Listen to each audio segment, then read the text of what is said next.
Hi, I'm Dr. Boyce Watkins from Your Black World, and I wanted to talk for a second about Bill O'Reilly.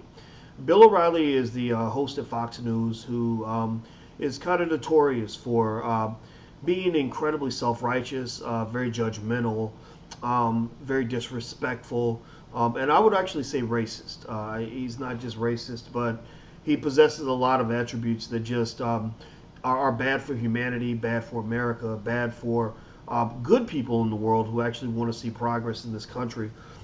It was recently revealed that Bill O'Reilly's own daughter accused him of abusing his ex-wife. She accused him of choking his ex-wife and dragging her down the stairs in a domestic dispute, which is really interesting because O'Reilly is one of the first people to shun and attack other people, especially black people, for abandoning their kids, neglecting their children, abusing their children, being violent toward each other, things like that. And so I think it's really ironic and kind of interesting that O'Reilly has been accused of this kind of abuse toward his ex-wife. And so what's funny to me is that O'Reilly has he's denied the allegations, of course, which is what you're kind of supposed to do in these situations, I guess. But the fact is that he has some explaining to do. I think he has to explain why his daughter might tell a lie on him like this. And also, I think that the corporate sponsors who put money behind this show have to be held accountable as well.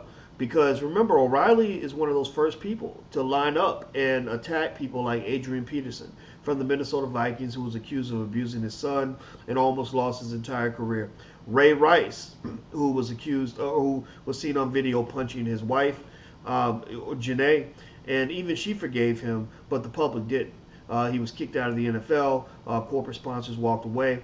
There are just numerous examples, especially when it comes to black men, where domestic violence has led to severe consequences for their careers, to the point where people wanted to see them, taken off the air, or to lose their livelihood, or to even put in prison. So, with O'Reilly, I think it's a very simple thing. Corporate sponsors who are giving money to Fox to fund his show. You are funding a man who's been accused of violence, and so you cannot at any point, if you don't take a stand on this, you cannot at any point stand up and go after some black man who's been accused of something not nearly as egregious as what O'Reilly has done, and still support somebody like O'Reilly and still say that you have any sort of moral high ground. It's highly hypocritical. It's incredibly problematic. It's also deeply reflective of just the broader hypocrisy that exists in America. There are punishments that are reserved for black men that are not given to other people.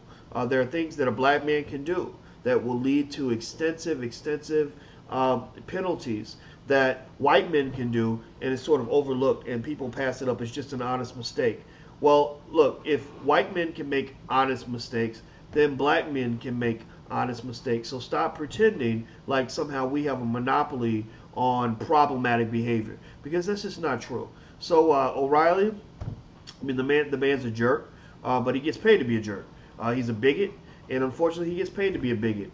But I think that there are people that have to really take a stand on this, and I'm glad that colorofchange.org is standing up and calling out his corporate sponsors.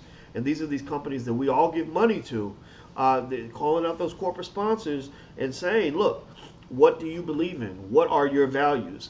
That's being revealed right now in terms of how they respond to Bill O'Reilly. So, in my opinion, I want to see the guy dealt with. I'd love to see him off the air. I'd love to see his sponsors back away.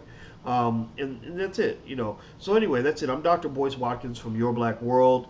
And also, don't forget, we have a new film out called Resurrecting Black Wall Street, which you can check out the trailer at resurrectingblackwallstreet.com. That's resurrectingblackwallstreet.com. And that film is about another example in which white males got out of hand, formed a lynch mob, went over to the wealthy black side of town, burned everything down, shot everybody in sight, killed as many black people as they could, incarcerated the rest, and then took everything that they had and not paid a single thing back. So this idea of white males not being held accountable for their behavior goes way back. Bill O'Reilly is not the first out of control white male thug to be allowed to live his life as if nothing had happened. So that's what we need to think about. And those who believe in what I'm saying, please stand up, use your voice. Let's get this sucker off the air so we can deal with it and move forward. I'm Dr. Boyce Watkins from Your Black World. Please take care. God bless. I'm gone. Peace.